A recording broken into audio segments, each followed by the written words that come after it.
Hi physics വ്ളോഗിലേക്ക് എല്ലാവർക്കും സ്വാഗതം. യൂറീസ അങ്ങനെയുള്ള ഭാഗങ്ങളിലൊക്കെ മട്ടണിൽ മുരിങ്ങാക്കോല് ഇട്ടിട്ട് ഒരു കറി വെക്കും, മട്ടണും മുരിങ്ങാക്കോല്. അപ്പോൾ ഞാൻ ഉണ്ടാക്കാൻ പോകുന്നത് ബീഫ് ഇട്ടിട്ടുള്ള ഒരു മുരിങ്ങ വെച്ചിട്ടുള്ള ഒരു കറിയാണ്. കുക്കറിൽ തന്നെ നമ്മൾ ചെയ്യണം. അപ്പോൾ കുക്കർ വെച്ചു, അതിലേക്ക് ശരിക്കും ഒഴിക്കേണ്ടത് കടുകെണ്ണയാണ്. കടുകെണ്ണ എൻ്റെ ഇല്ലാത്തതുകൊണ്ട് ഞാൻ വെളിച്ചെണ്ണ ഒഴിക്കുകയാണ്. ഇതിലേക്ക് ഒരു ബേ ലീഫ്, 2 കറിയാമ്പൂ, ഏലക്ക, കുരുമുളക്, പട്ട അതിട്ട് കൊടുക്കുക. പിന്നെ നമുക്ക് 2 തക്കാളി, മല്ലിയില, കാഷ്യൂനട്ട് ഇത് നമുക്കറിയാം. ഇതിൽ ഞാൻ കടുകിൻ്റെ ആ ഒരു ഫ്ലേവർ വരാൻ 2 സ്പൂൺ കടുകും പരിപ്പ് ചേർക്കുന്നുണ്ട്. കടുകും പരിപ്പ് അത് നമ്മൾ ഒരു തുണ്ട് ചേർക്കുന്നുണ്ട്. ഇത് നന്നായി അരച്ചെടുക്കണം. ഇതിലേക്ക് നമ്മൾ സവോള ഇട്ട് കൊടുക്കുകയാണ്. ഇവർ കറിവേപ്പില യൂസ് ചെയ്യില്ല കേട്ടോ, അതുകൊണ്ട് ഞാൻ കറിവേപ്പില ഇടുന്നില്ല.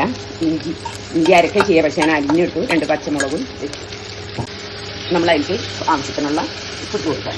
പൊടിയെല്ലാം ഇട്ട് കൊടുക്കാം. ഇട്ട് കൊടുക്കുന്നത് മഞ്ഞൾപ്പൊടി, മുളക് ഞാൻ കാശ്മീരി ഇടണേ കളർ കിട്ടാൻ വേണ്ടി.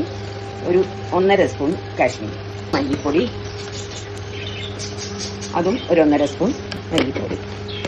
പിന്നെ ഞാൻ കുറച്ച് കുരുമുളക്. പിന്നെ ഞാൻ ഗരം മസാല വേറെ ചേർക്കണില്ല. ഇതിലേക്ക് അരച്ച് വെച്ചിട്ട് കൊടുക്കുകയാണെങ്കിൽ അണ്ടിപ്പരിപ്പ്, തക്കാളി, മല്ലിയില അടച്ച് വെച്ച് ഇനി ബീഫ് നമുക്ക് നന്നായി വേവിച്ചെടുക്കാം. അപ്പോൾ ഇത് വേവട്ടെ.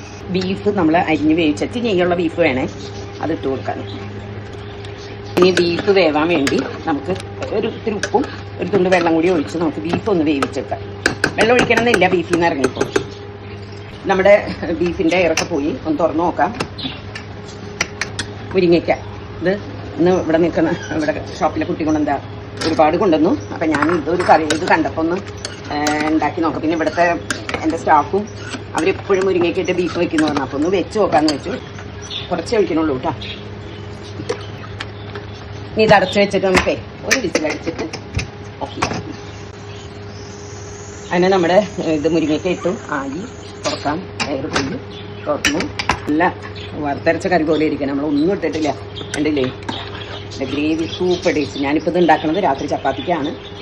എല്ലാവരും ഇതൊന്നും ഉണ്ടാക്കി നോക്കും. എന്നിട്ട് അവസാനം കുറച്ച് മല്ലിയില മാത്രം ഇട്ടാൽ മതി. അപ്പോൾ എല്ലാവരും ഇത് ഉണ്ടാക്കി നോക്കുക. ഇതിൻ്റെ ഫീഡ്ബാക്ക് അറിയിക്കുക. എന്തെങ്കിലും തെറ്റൊക്കെ ഉണ്ടെങ്കിൽ അതും അറിയിക്കണം. വീഡിയോസ് ഫോളോ ചെയ്യുക, ലൈക്ക് ചെയ്യുക, ഷെയർ ചെയ്യുക. Thank you.